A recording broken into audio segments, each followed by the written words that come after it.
Hey guys, tonight we're talking about life expectancy in the Middle Ages, a time when simply waking up in the morning counted as a personal achievement. So before you get comfortable, take a moment, like the video and subscribe, but only if you genuinely enjoy what I do here. And let me know in the comments where you're tuning in from and what time it is for you. It's always fascinating to see who's joining us from around the world. Now dim the lights. Maybe turn on a fan for that soft background hum, and let's ease into tonight's journey together. If medieval history had a most misunderstood statistic award, it would go without competition to this sentence. People in the Middle Ages only lived to about 30. This line gets repeated so often that it has basically achieved folklore status. It is quoted confidently, dramatically, and almost always incorrectly, usually by someone who has never stopped to ask what an average actually is. Because this number does not mean medieval adults woke up on their 30th birthday, looked in the mirror and said, "Ah, yes, the time has come," before gently collapsing into the nearest ditch. What it actually means is that childhood was an obstacle course designed by fate on a bad day. Life expectancy is an average, not a countdown timer. And medieval averages were absolutely demolished by infant and child mortality. When huge numbers of children die very young, and in the Middle Ages they did, the math becomes deeply unhelpful. The average sinks, even if the adults who survive go on to live fairly long, stubborn lives. Imagine a village where half the children never reach adulthood. The survivors might live into their 50 seconds or 60 seconds, long enough to complain about their joints, criticize the youth, and insist things were better back in my day. But the average still looks grim, because the early deaths pull the number down like an anchor tied to a sinking boat. This is why medieval life expectancy looks horrifying on paper. Birth itself was risky. Infancy was dangerous. Childhood was a long series of chances to get unlucky. There were no antibiotics, no vaccines, no germ theory, and no one saying, "Maybe don't drink that." A fever was not a minor inconvenience. It was a negotiation. A small cut was not an annoyance. It was a potential career-ending injury for your entire life. The medieval world was not filled with weak adults. It was filled with adults who had already survived the hardest part. Those who made it past childhood were not fragile. They were battle-tested. So that famous number does tell us something important, just not what people think. It tells us the Middle Ages were not a world of short lives. They were a world where survival was front-loaded, uneven, and deeply unfair, which frankly is a very medieval way to do statistics. If medieval life expectancy was a numbers problem, birth was where the math immediately tried to kill you. Being born in the Middle Ages was not a gentle entrance into the world. It was a high-risk event involving pain, uncertainty, and a complete lack of anyone who actually knew what they were doing. Childbirth was dangerous for everyone involved. Mothers faced labor without anesthesia, without antiseptics, and without the comforting presence of someone who understood infections. Midwives relied on experience, prayer, and a collection of herbal remedies that ranged from helpful to "this might make things worse, but we are committed now." There were no hospitals in the modern sense, no emergency surgery, no sterile instruments. If complications arose, the solution was often spiritual encouragement and hoping the situation respected good intentions. And a baby. The baby entered a world that immediately tested its commitment to staying alive. Exposure to cold, poor nutrition, and disease began almost instantly. Even the first few days were critical. Many infants did not survive long enough to be formally named, not because parents did not care, but because naming someone who might not survive the week was emotionally expensive. Birth records from the Middle Ages reflect this harsh reality. Baptisms were sometimes rushed, not out of panic, out of experience. People knew the odds. They lived with them. Mothers who survived childbirth were not automatically safe either. Infection, hemorrhage, and complications could end lives days later, long after the baby had arrived, and everyone thought the danger had passed. Survival required luck layered on top of resilience. What makes this especially grim is repetition. Women did not face this risk once, they faced it again and again. Multiple pregnancies were common. Each one was another roll of the dice, another conversation with fate that no one asked to have. And yet people kept having children not because they were careless, but because survival depended on it. High mortality required high birth rates. Families adapted even when adaptation meant living with constant uncertainty. Medieval people did not assume birth meant life. They hoped for it carefully, quietly, and with the emotional restraint of people who had learned that optimism needed limits. Birth in the Middle Ages was not the beginning of safety. It was the beginning of a long negotiation. If you survived birth in the Middle Ages, congratulations, you had officially cleared the tutorial. Unfortunately, the real game started immediately afterward, and it was significant. Childhood was not a protected, innocent phase of life. It was the most statistically dangerous period you would ever experience, and it showed absolutely no mercy. Medieval children faced dangers everywhere. Disease was constant. Hygiene existed, but without any understanding of why it mattered. Germs were invisible, mysterious, and apparently very committed to their work. A simple fever could spiral into something fatal, and no one knew when it crossed that line. Doctors did not measure symptoms. They guessed confidently. Accidents were another favorite threat. Children worked early. They played near animals, tools, open fires, rivers, wells, and carts with no safety standards whatsoever. Falling into something was not a rare mishap. It was a common childhood milestone. And without modern medical care, injuries that seem minor today could quietly end a life. Nutrition didn't help. Many children lived on diets heavy in grains and light in variety. In good years, this was manageable. In bad years, it weakened bodies and lowered resistance to illness. Hunger made everything worse, including survival. Parents knew this. They watched children grow with a mixture of love and restraint. Every milestone was celebrated quietly, cautiously, as if joy itself might attract bad luck.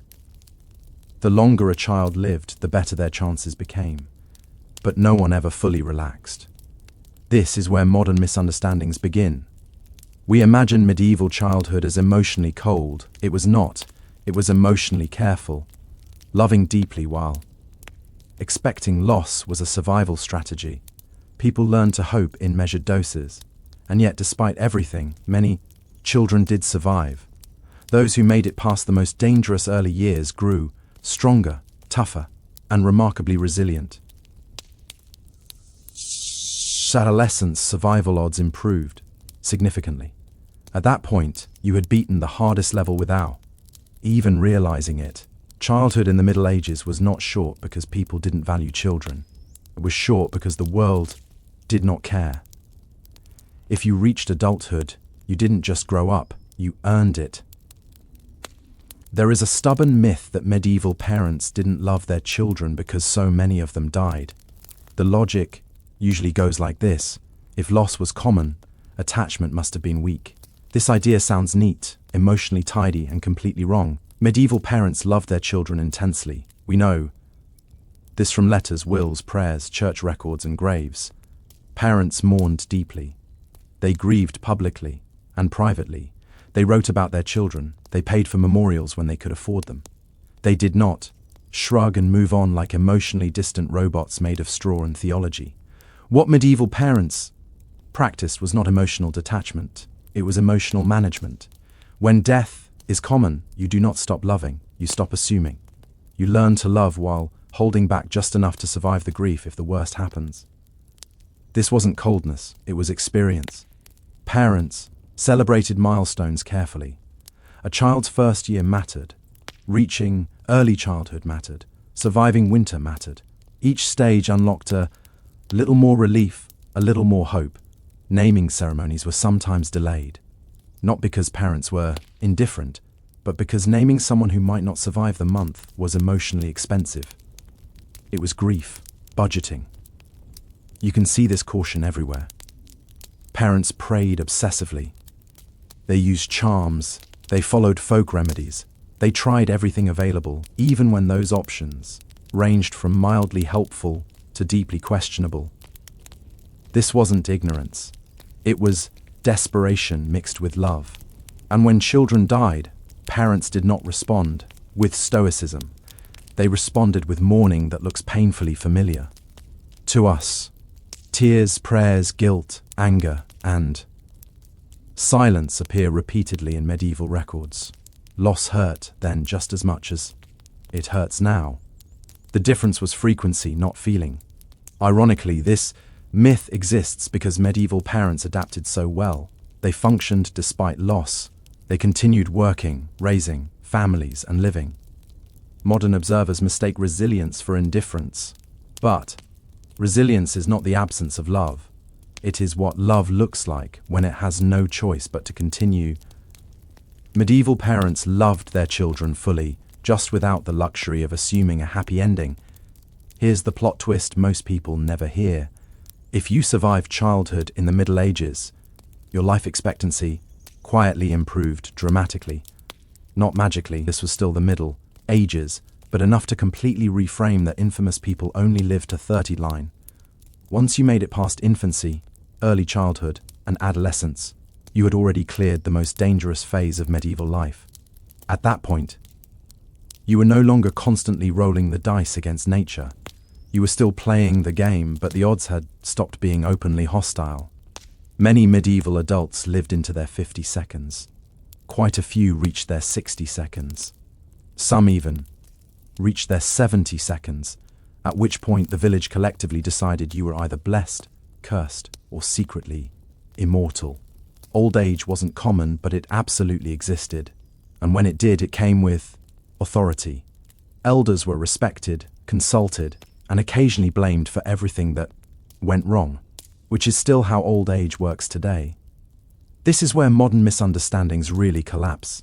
Medieval society was not a place where everyone died young. It was a place where many died young, and the survivors often lived surprisingly long lives. Life expectancy statistics hide that distinction, flattening complex human experiences into a single misleading number. Once adulthood was reached, people settled into rhythms. They worked, married, raised families, complained about aches, and developed strong opinions about how lazy the younger generation had become. In other words, adulthood looked familiar, just with fewer safety nets and more medieval consequences. This doesn't mean life suddenly became safe. Disease, accidents, and hardship never fully disappeared. But survival stopped being a daily surprise. If you made it to adulthood, you had proven yourself remarkably resilient, even by medieval standards. It's also worth remembering that medieval people did not expect to live forever. They didn't plan for retirement, they planned for continuity, passing knowledge, land, skills, and traditions to the next generation while they could. Surviving childhood didn't guarantee a long life, but it unlocked the possibility of one. And in a world where survival was never promised, that possibility meant everything. Surviving childhood in the Middle Ages did not mean you had beaten disease. It meant disease had agreed to stop sprinting at you and instead walk calmly behind you for the rest of your life. Illness was not an occasional visitor. It was background noise, always present, always waiting for an opening. Medieval people lived in close quarters with animals, waste, smoke, and each other. Towns smelled the way you would expect when sanitation was more of a suggestion than a system. Clean water was not guaranteed. Food spoiled easily, and no one knew why any of this mattered, which is a crucial detail. Without germ theory, disease made no sense. Illness appeared random and deeply personal. One person survived a fever, another did not. One family lost several members in a single season. Another emerged, untouched, and immediately became suspicious to everyone else. Plagues arrived suddenly and left chaos behind.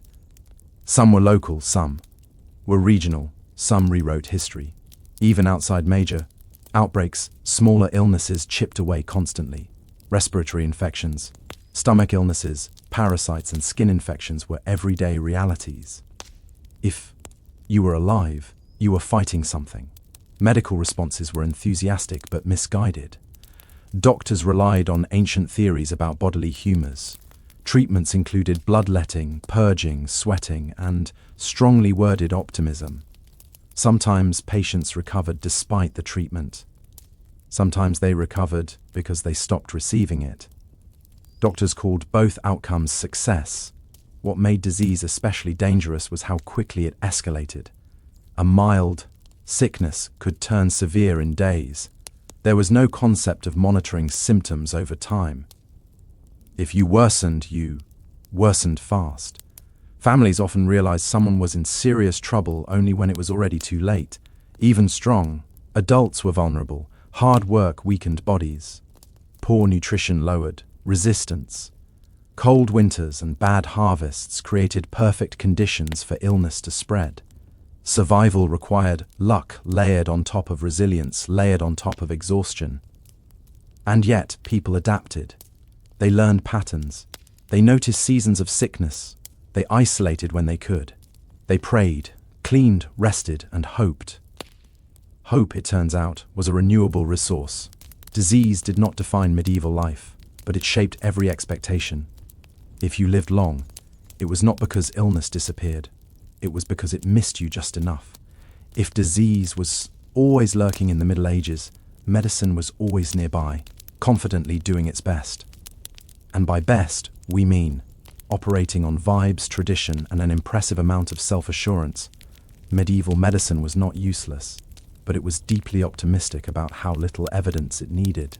Doctors believed the human body was governed by 4 humors: blood, phlegm, yellow bile, and black bile. Illness, they thought, came from imbalance. The solution naturally was to remove something, usually blood, often a lot of it. If you were already weak, congratulations, you were about to become a teaching moment. Bloodletting was the medieval equivalent of turning something off and on again. Headache, bloodletting. Fever, bloodletting. Feeling sad, probably bloodletting. Sometimes it worked, sometimes it didn't. Doctors recorded both outcomes as proof that the method was sound. Herbal remedies also played a role. Some were genuinely effective. Willow bark reduced pain. Honey helped wounds. Garlic had antimicrobial properties. Unfortunately, these useful treatments were mixed in with suggestions involving astrology, prayers, and substances that probably should not have been ingested by anyone hoping to live longer. Surgery existed, but it was brave in the way standing in front of a charging bull is brave. No anesthesia, no antiseptics, no understanding of infection. Surgeons relied on speed, strength, and the patient's ability to scream loudly enough to remain conscious. Survival rates varied. Midwives and folk healers often had better practical knowledge than formally trained physicians. They learned through experience rather than ancient texts. But even they were limited by what the era understood, which was not much. The most dangerous part of medieval medicine was confidence. Doctors believed strongly in their methods. Patients trusted them because alternatives were limited to prayer or doing nothing. Sometimes doing nothing was actually the safer option. But this was difficult to explain when a man in robes was holding a knife and looking hopeful. And yet medieval medicine did evolve. Knowledge accumulated slowly. Mistakes were repeated less often. Observations mattered even when explanations were wrong. Medicine did not save most medieval lives, but it shaped how people understood illness, survival, and hope. In a world without guarantees, even guesswork felt better than silence. In the Middle Ages, what you ate didn't just affect your mood or waistline. It actively negotiated with your life expectancy. Diet was one of the most powerful forces shaping survival, and it worked quietly, slowly, and with absolutely no concern for fairness. For most peasants, food was repetitive and deeply beige. Bread formed the foundation of daily calories, usually dark, coarse, and packed with whatever grains happened to survive that year. Add some porridge, occasional vegetables, maybe a bit of cheese, and congratulations. You were nutritionally sustained enough to keep working, but not enough to thrive. In good years, this diet worked. Bodies adapted. People survived. In bad years, everything unraveled. Failed harvests meant hunger. Hunger meant weakened immune systems. Weakened immune systems meant disease suddenly had an open invitation. Famine rarely killed alone. It arrived with friends. Meat existed, but not regularly for the poor. It appeared on special occasions, holidays, or when something had already died and needed to be dealt with quickly. Protein scarcity didn't immediately kill people, but it quietly shortened lives by making recovery harder and illness more dangerous. Children were especially vulnerable. Growing bodies needed nutrients they didn't always get.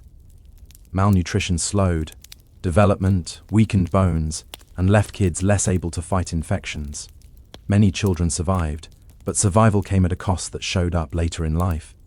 Meanwhile, the wealthy ate better. More variety, more protein, more calories. Not necessarily healthier food, by modern standards, but enough to give their bodies better odds. This didn't make nobles immortal. Disease still reached them, but it nudged the statistics in their favor. Seasonality mattered.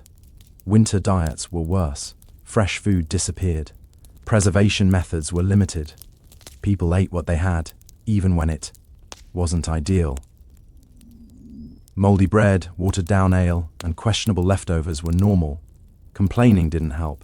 Starving faster didn't either. What makes medieval diet especially tragic is how invisible its effects were. No one collapsed dramatically from eating poorly. Instead, people grew weaker over time. They healed more slowly. They survived. Fewer illnesses. Their lives shortened not with a bang, but with a gradual loss of resilience. Diet didn't decide who lived or died on a single day. It decided who had a fighting chance when something went wrong. And in the Middle Ages, something was always going wrong. If disease and diet didn't end your life outright in the Middle Ages, work patiently waited its turn. Medieval labor was not something you did for 8 hours and then complained about online. It was constant, physical, repetitive, and performed with the understanding that stopping was not an option unless you were actively dying. And sometimes, not even then. For peasants, work began early and ended late. Farming meant plowing, planting, harvesting, hauling, threshing, repairing tools, fixing fences, and doing it all again next year. There were no ergonomic tools, no safety standards, and no concept of lifting with your legs. Your back was expected to figure it out on its own. Injuries were common and cumulative. A twisted ankle never fully healed. A damaged shoulder became permanent. A bad fall might not kill you immediately, but it would quietly reduce everything you could do afterward. And when your body failed, your ability to survive went with it. Work didn't usually kill people dramatically. It killed them slowly through exhaustion, vulnerability, and wear. A weakened body was less resistant to illness. A tired person healed poorly. An injured worker became dependent, and dependency was dangerous in a world without social safety nets. Children worked early too. Not because medieval parents were cruel, but because survival required it. By the time someone reached adulthood, their body had already logged decades of strain. This meant that even those who lived into older age often did so with chronic pain, reduced mobility, and a deep familiarity with suffering. Craftsmen and tradespeople fared slightly better. Their work was still hard but less punishing than full-time agricultural labor. This difference shows up in records. Some professions lived longer, on average, not because they were safer, but because they were less destructive over time. The irony is that hard work was valued culturally, labor was moral, idleness was suspicious. People took pride in endurance, even when endurance shortened their lives. Complaining was allowed, but quitting was not. Work didn't usually end life on a single day. It reshaped bodies year by year until something else finished the job. And if you made it to old age, every ache was a record of survival written directly into your bones. Medieval life expectancy was already unfair, but for women, the difficulty setting was quietly turned up without anyone asking for consent. Women faced nearly all the same dangers as men: disease, hunger, hard labor, and accidents. And then, added one more recurring threat that never took a day off: childbirth. Pregnancy in the Middle Ages was not treated as a medical condition. It was treated as an inevitable life event that everyone hoped would go well. There were no ultrasounds, no emergency interventions, and no clear understanding of why things went wrong when they did. Complications were common. Outcomes were unpredictable. Optimism was mandatory. Childbirth itself was dangerous. Labor could last days. BL, bleeding, infection, and trauma were constant risks. If something went wrong, help was limited to midwives doing their best with experience, prayers, and whatever tools they had.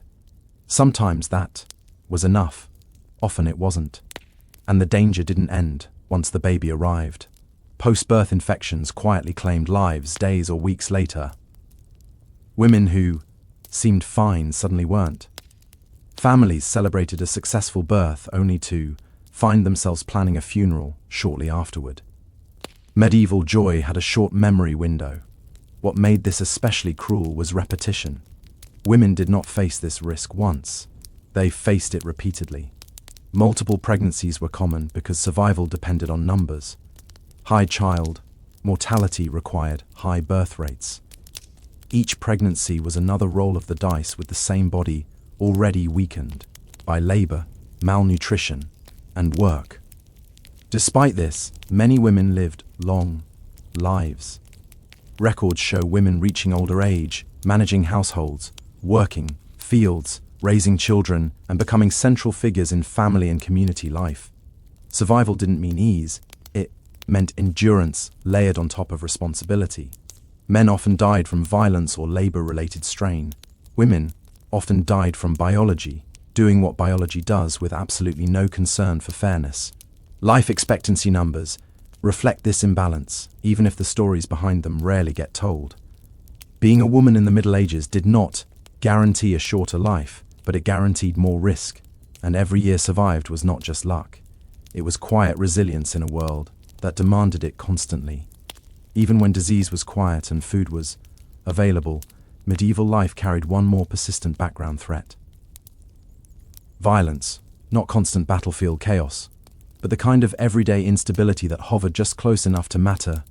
War, raids, feuds, and lawlessness didn't dominate every moment of life, but they were always within reach, like a storm cloud everyone pretended not to notice.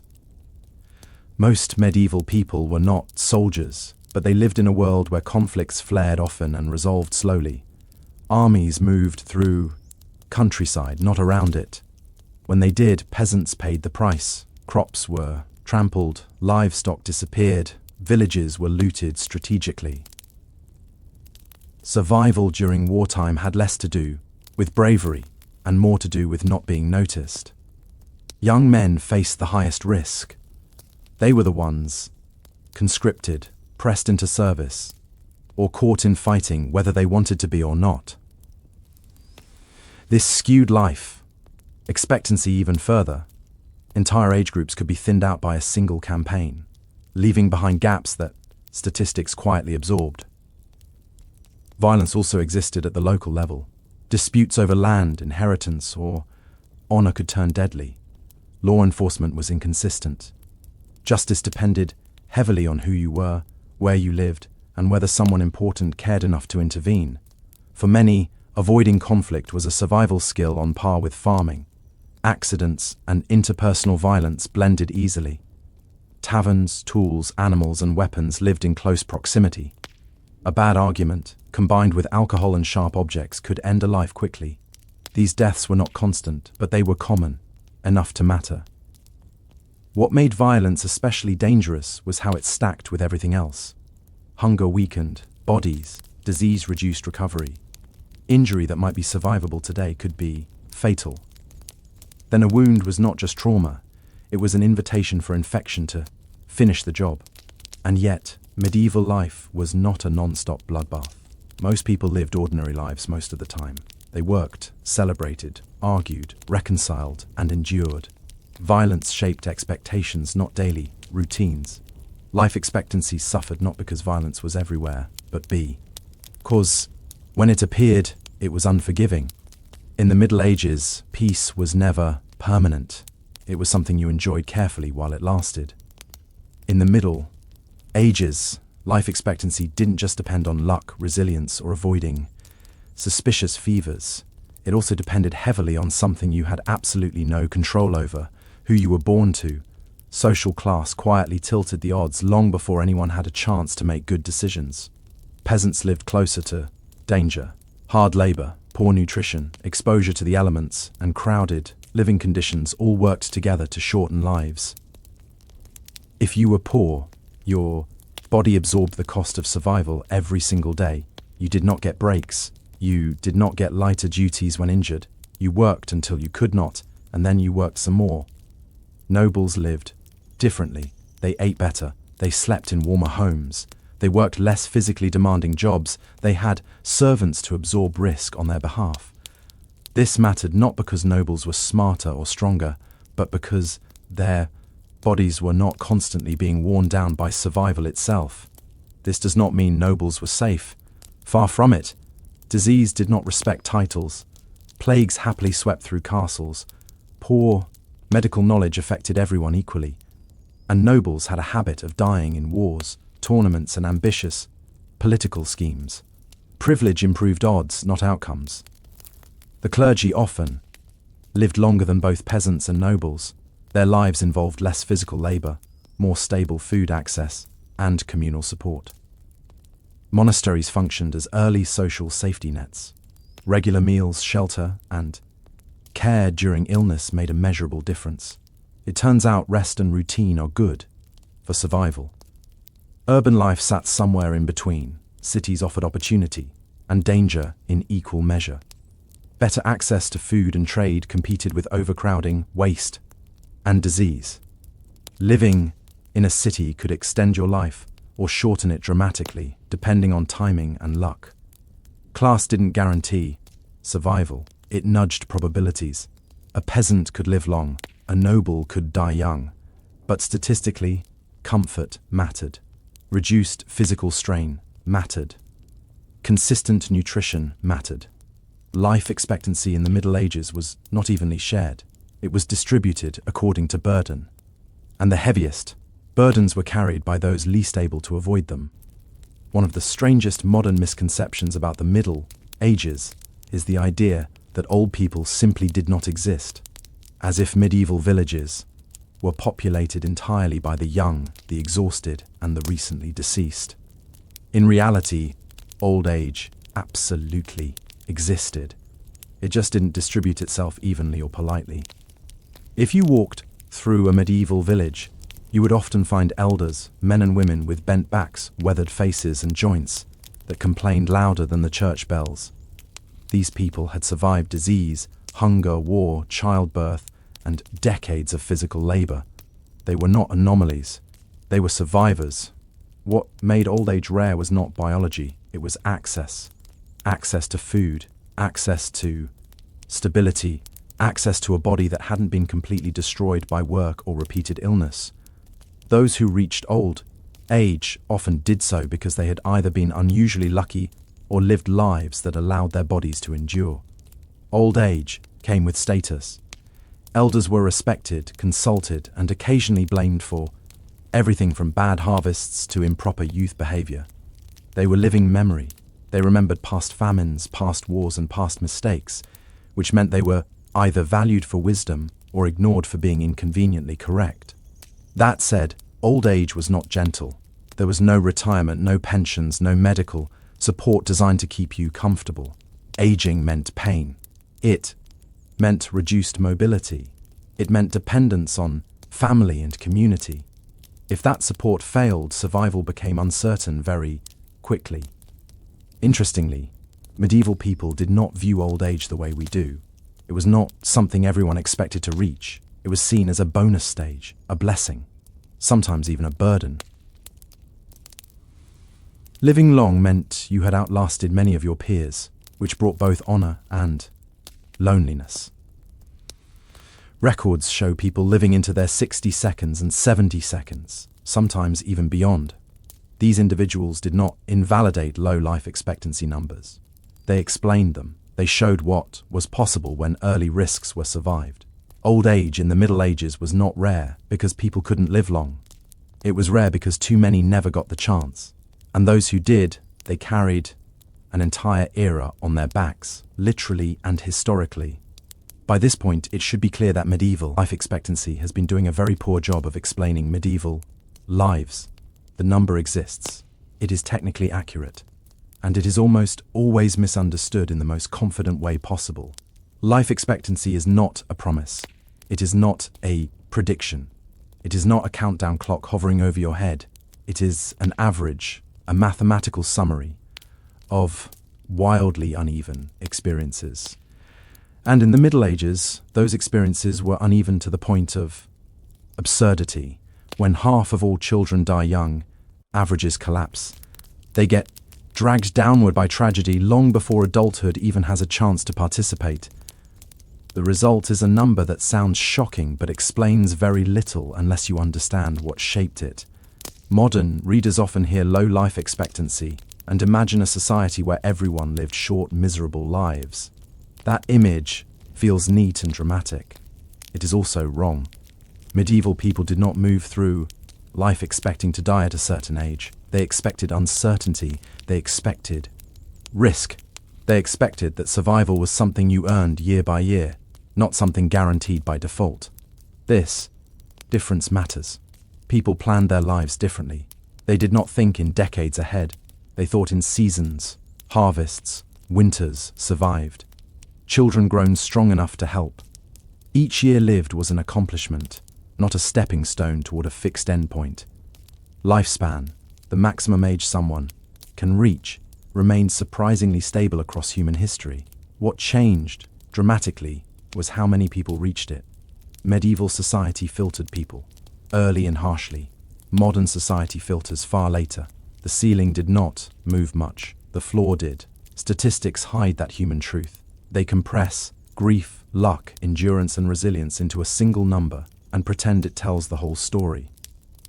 It does not. It never has. Life expectancy tells us how dangerous a society is, not how fragile its people are. Medieval people were not biologically weaker. They were environmentally overwhelmed. Understanding this changes how we see the Middle Ages, not as a world of short lives, but as a world of high risk, where survival itself was an achievement worth respecting. When you step back and look at medieval life expectancy without the misleading averages, a quieter truth begins to emerge. Medieval people were not constantly dropping dead at a fixed age, and they were not unaware of how dangerous their world was. They lived with that knowledge every day. Survival was not assumed, it was negotiated. Life in the Middle Ages was shaped less by a number and more by exposure. Exposure to disease, hunger, violence, childbirth, accidents, and exhaustion. Each of these risks shaved lives away unevenly, early, and often. Some people were taken quickly, others endured long enough to become the quiet pillars of their communities. The difference was rarely moral, intelligent, or deserved. It was circumstantial. Medieval people did not expect long lives. They hoped for functional ones. A good year meant enough food, no serious illness, and everyone still breathing by winter's end. That was success. Planning decades into the future made little sense when next season was never guaranteed. And yet, people still loved deeply. They raised families. They passed on skills. They told stories. They complained about the weather. They argued with neighbors. They celebrated weddings and mourned losses with a familiarity that feels painfully modern. Shorter odds did not make life meaningless. If anything, they made it more immediate. The cruelty of medieval life expectancy is not that people died young. It is that death arrived unpredictably. Some lives were brief and unfair. Others were long and heavy with experience. The averages flattened those stories into something tidy and misleading. When someone did reach old age, it mattered. Elders were living proof that endurance was possible. They carried memory, perspective, and sometimes wisdom forged through loss. Their presence reminded everyone else that survival was not impossible, just uncertain. So the real lesson is not that medieval life was short, it was fragile. And in that fragility, people adapted. They worked, endured, and continued forward. Anyway, not because they misunderstood danger, but because living has always been an act of defiance against it. Life expectancy tells us how harsh a world is. It does not tell us how human the people living in it were. And medieval people were profoundly, stubbornly human right to the end. Nefertari entered the world at a time when Egypt was preparing for one of its most powerful eras. Although her exact origins remain uncertain, what is clear is that she was raised far differently from most women of her age. This was not a girl trained merely to look regal in procession scenes or to sit silently behind a throne. From an early age, Nefertari received an education reserved for the elite. Language, writing, religious symbolism, and court etiquette. She could read and write hieroglyphs fluently, a skill so rare that even many high officials lacked it. In a civilization where words were sacred and writing itself was seen as divine, literacy was power. Her name Nefertari Merit Mut, meaning the most beautiful of them all, beloved of the goddess Mut, carried religious and political weight. Beauty in ancient Egypt did not simply refer to physical appearance. It implied harmony, intelligence, moral balance, and divine favor. To be beautiful was to embody Ma'at, cosmic order itself. From the start, Nefertari was associated with this ideal, shaped to represent stability in a world ruled by gods and kings. Growing up within elite circles, she would have observed how power truly worked in Egypt. She saw how temples influenced politics, how alliances were sealed through marriage, and how queens could subtly shape policy without ever issuing commands. These lessons mattered. Egypt was not governed by brute force alone, but by symbolism, ritual, and careful performance. Nefertari learned how to speak when silence was expected, and how to remain silent when words could be dangerous. Religious training also played a central role in her upbringing. She became deeply familiar with the major gods and goddesses, particularly those associated with queenship, motherhood, and protection. Spiritual fluency later allowed her to step seamlessly into sacred roles, normally dominated by priests and kings. She was not just present at rituals, she understood them. By the time Nefertari entered the royal household, she was already more than a potential wife. She was prepared to become a living symbol of Egypt itself, educated, composed, and aware of her value. In a court where appearances masked rivalries and ambition, Nefertari stood out not because she demanded attention, but because she commanded it naturally. Long before she became great royal wife, her life was already pointing towards something exceptional. When Nefertari married Ramses, she did not simply become a queen. She became the wife of a living god. In ancient Egypt, the pharaoh was not viewed as a symbolic ruler or divinely favored king. He was divine himself, the earthly embodiment of Horus and the chosen son of Ra. To stand beside such a figure required more than beauty or noble birth. It required absolute mastery of image, ritual, and restraint. Nefertari proved equal to the role almost immediately. Ramses was still young when they married, ambitious and determined to eclipse every ruler who came before him. From the very beginning of his reign, he understood the power of spectacle, and Nefertari became central to that vision. She was not hidden in the background like many royal wives. Instead, she appeared prominently in inscriptions, reliefs, and temple scenes, often depicted at the same scale as the king himself, a rare and deliberate choice. In Egyptian art, size equaled importance. Nefertari's prominence sent a clear message. This queen mattered. Their marriage was also political.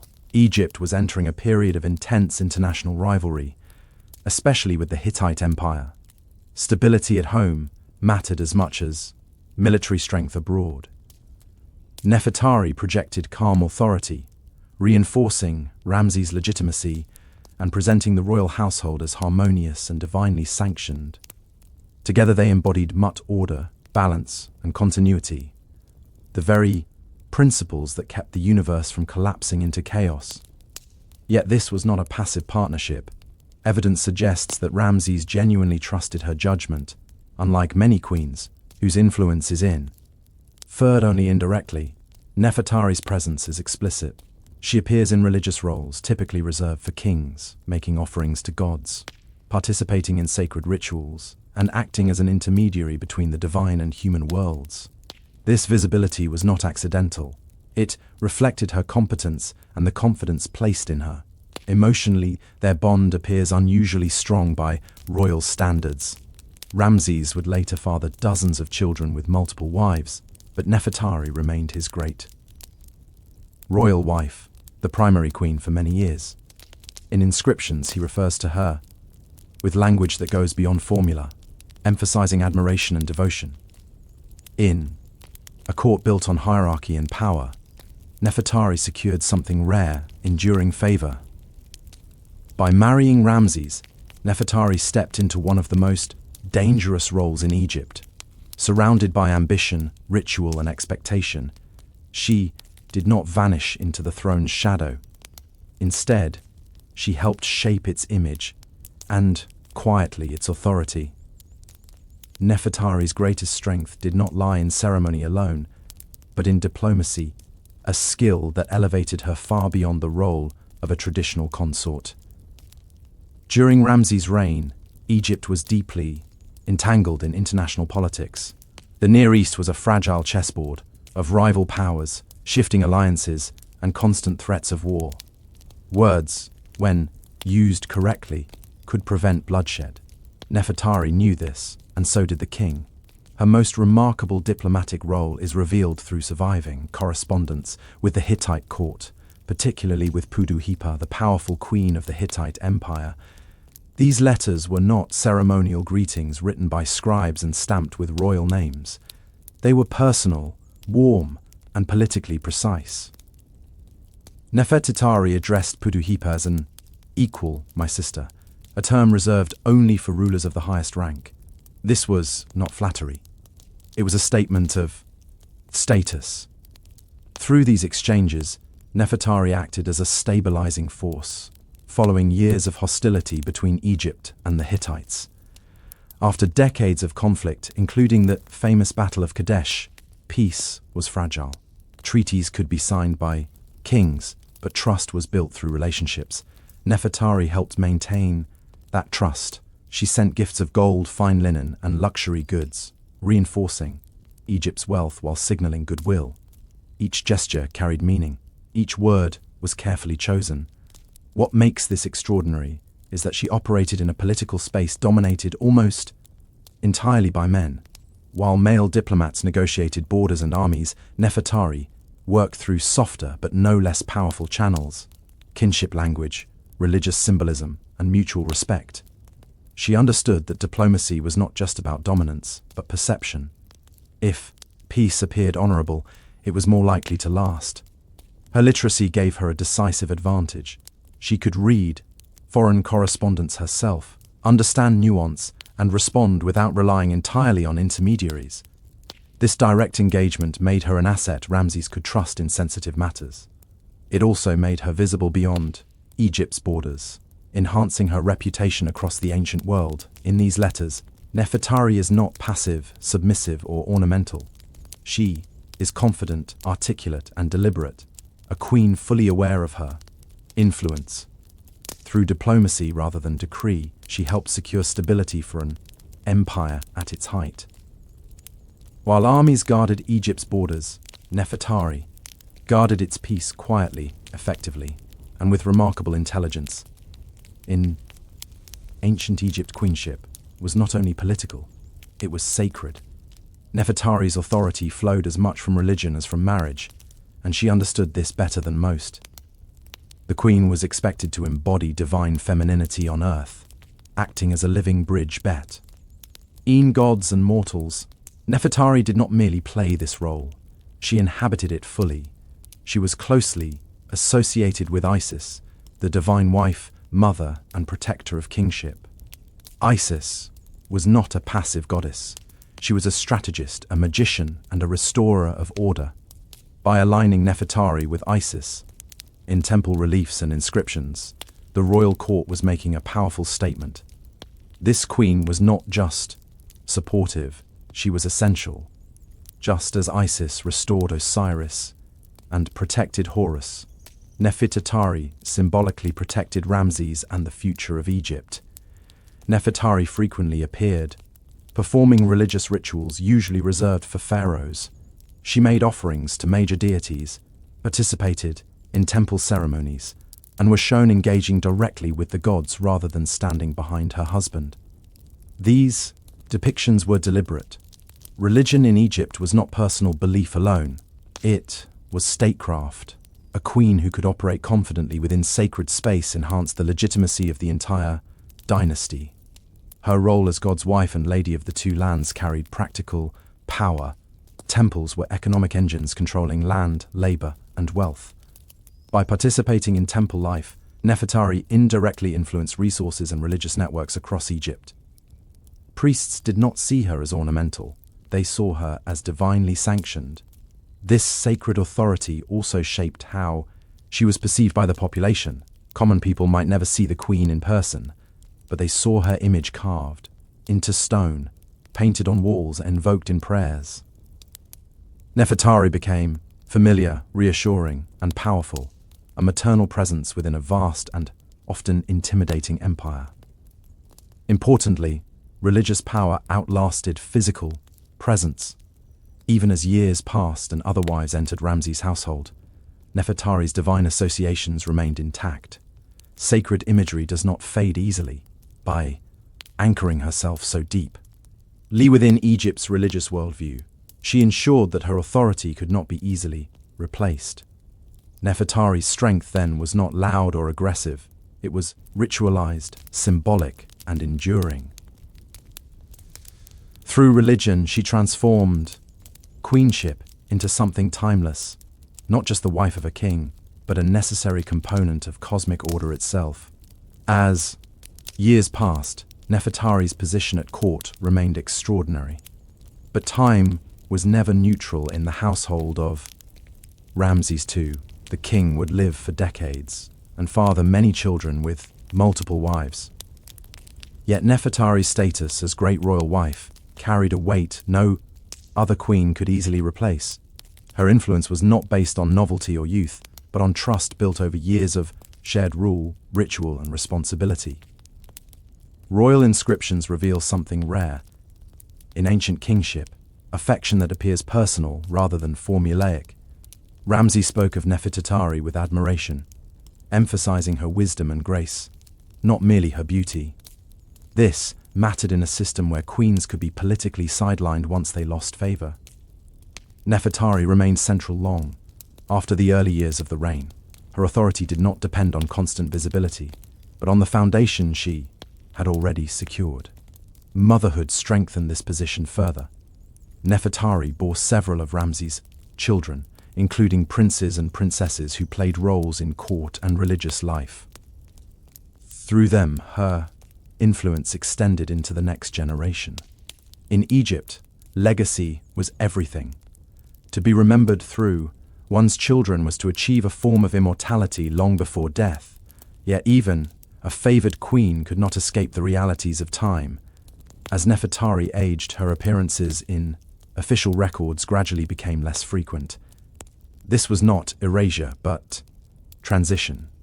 Egypt's visual culture often emphasized idealized moments rather than chronological decline.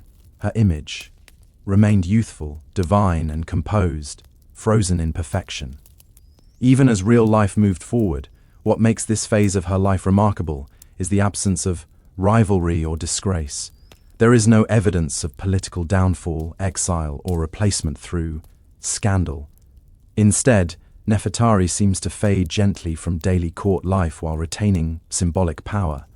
That alone suggests careful planning and deep respect. By the time her public presence diminished, her legacy was already secure. She had shaped the image of queenship under Ramses, influenced diplomacy, and anchored royal authority in religion. Younger queens might share the palace, but none carried her history. Nefertari's story during these later years is not one of loss, but of endurance. In an empire obsessed with permanence, she achieved what most never did: relevance that outlasted time. favor that survived, change, and a legacy strong enough to remain untouched by silence. If Nefertari's life revealed her status, her tomb confirmed it beyond doubt. After her death, she was laid to rest in what is now considered the most spectacular burial ever created for an Egyptian queen. Tomb cube of 66 in the Valley of the Queens. Nothing about this tomb suggests modesty or routine tradition.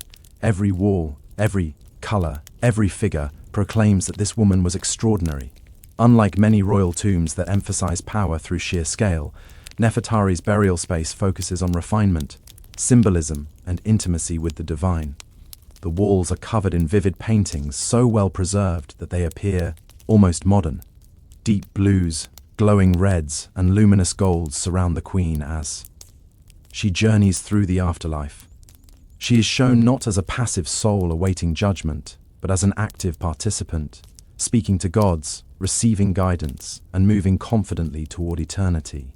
What stands out most is how she is portrayed. Nefertari appears calm, dignified, and radiant, dressed in fine white linen, crowned with symbols of divine favor.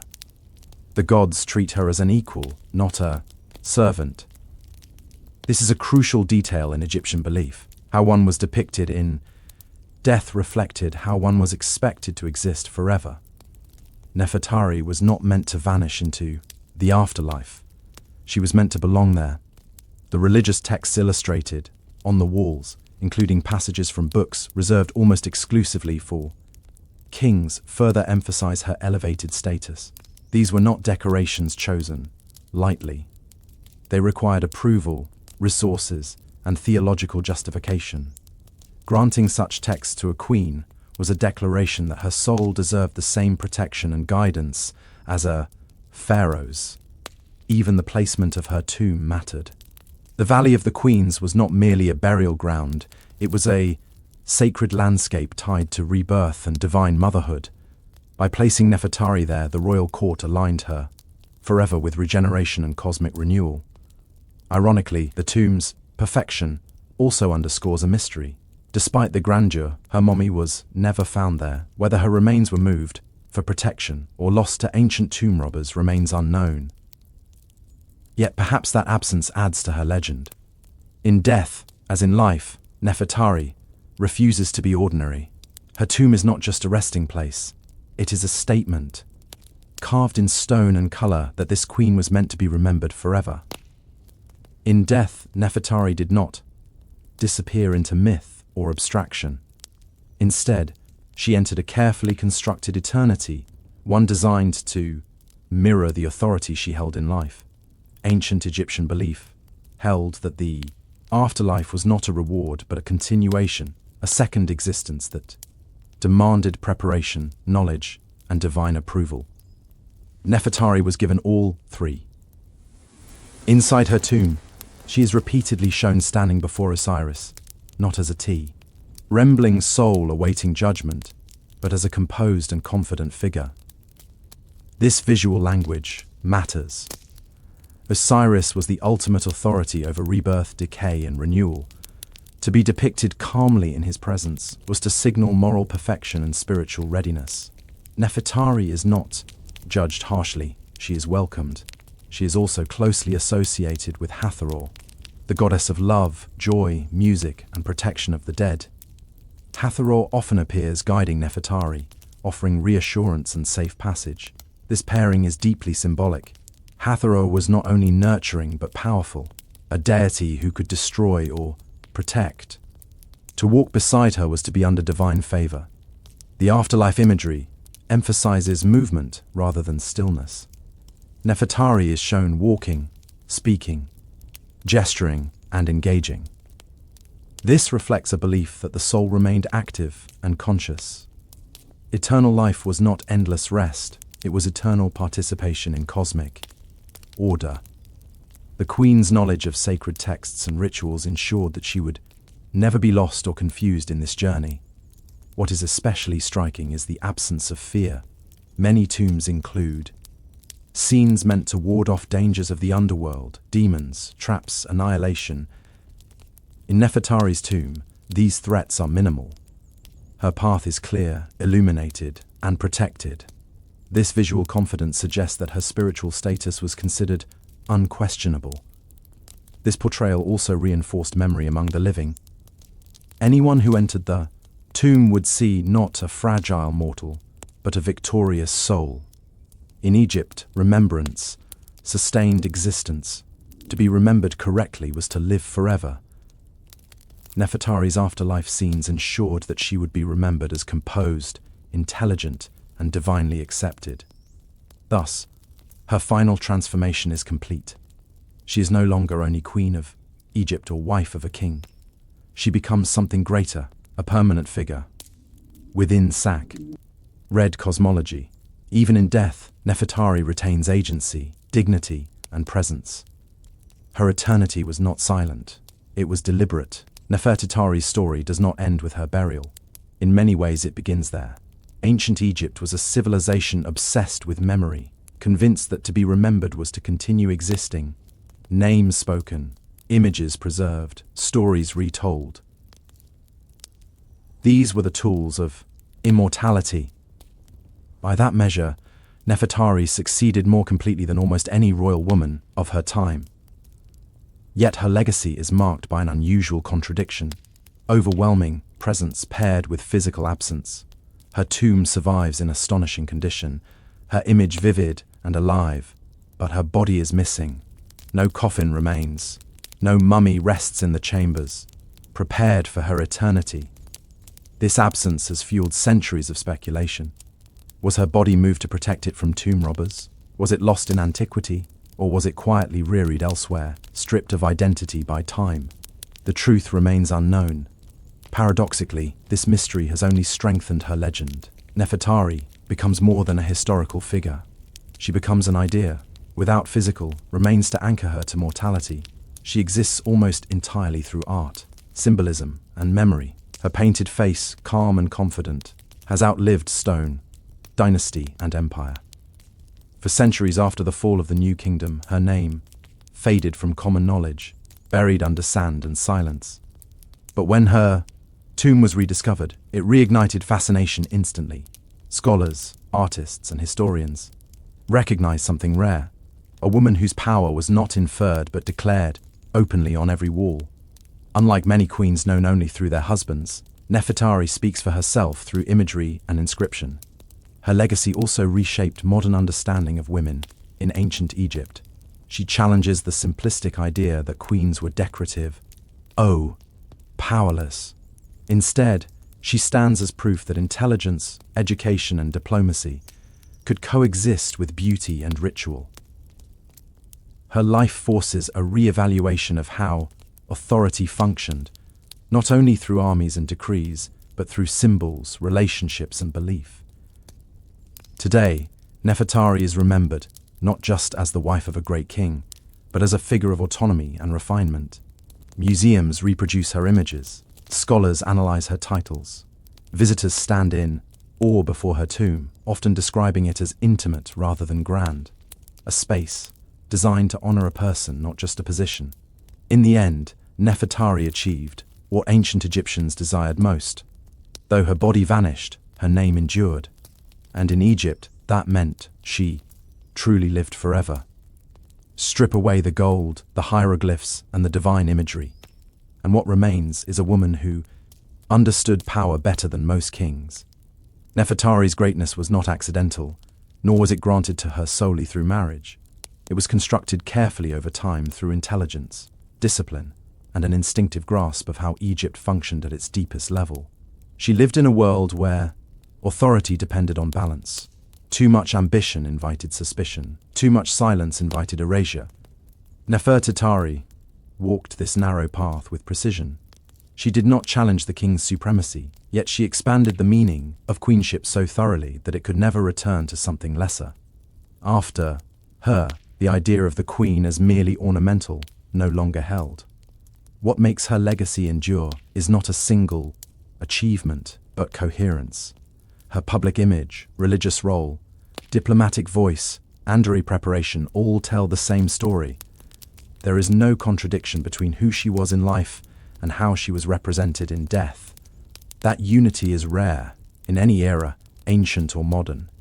It suggests intentional self-define, a woman who knew exactly how she wished to be remembered and ensured that memory was secured in stone. Nefertari also benefited from timing. She lived during the height of imperial confidence when Egypt had the resources to elevate individuals into near-mythic status. But others shared that era and few left such a clear imprint. The difference lies in agency. Nefertari did not wait to be interpreted. She presented herself. Her story reminds us that power does not always announce itself loudly. Sometimes it writes letters instead of laws. Sometimes it appears in ritual rather than battle. Sometimes it survives not through conquest but through continuity. Nefertari mastered these quieter forms of influence, and in doing so outlasted many whose names were carved deeper, but meant less. Today, she occupies a unique space between history and reverence. She is studied, admired, and still partially unknowable. That mystery is not a flaw in her legacy. It is part of its strength. Ancient Egyptians believed that the dead should retain some distance from the living, a sacred boundary that preserved their power. Nefertari remains just far enough away to command respect. In the end, she was more than the wife of a great king, more than the owner of a beautiful tomb. She was a model of how intelligence, restraint, and symbolism could shape an empire's memory. And that perhaps is her greatest achievement. High in the Alai Mountains, where winters harden the ground into stone and silence dominates the landscape, a group of archaeologists opened an ancient burial mound, expecting little more than broken tools and scattered bones. Instead, they uncovered something profoundly unsettling, a woman preserved by ice so perfectly that time itself seemed to have failed. She lay in a wooden chamber sealed by permafrost, her body wrapped carefully, surrounded by objects placed with intention. The cold had done what embalming could. N.O.T. It halted decay completely. Her skin remained intact, her hair still clung to her scalp. Even the delicate textures of her clothing survived. This was not a skeleton reduced to fragments.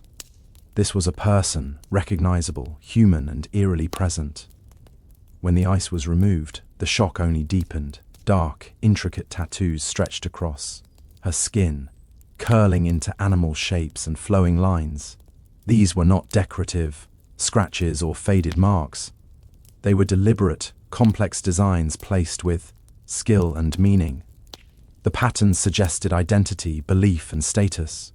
Whoever she was, she mattered. The burial itself was extraordinary. She had been laid to rest with care, not haste.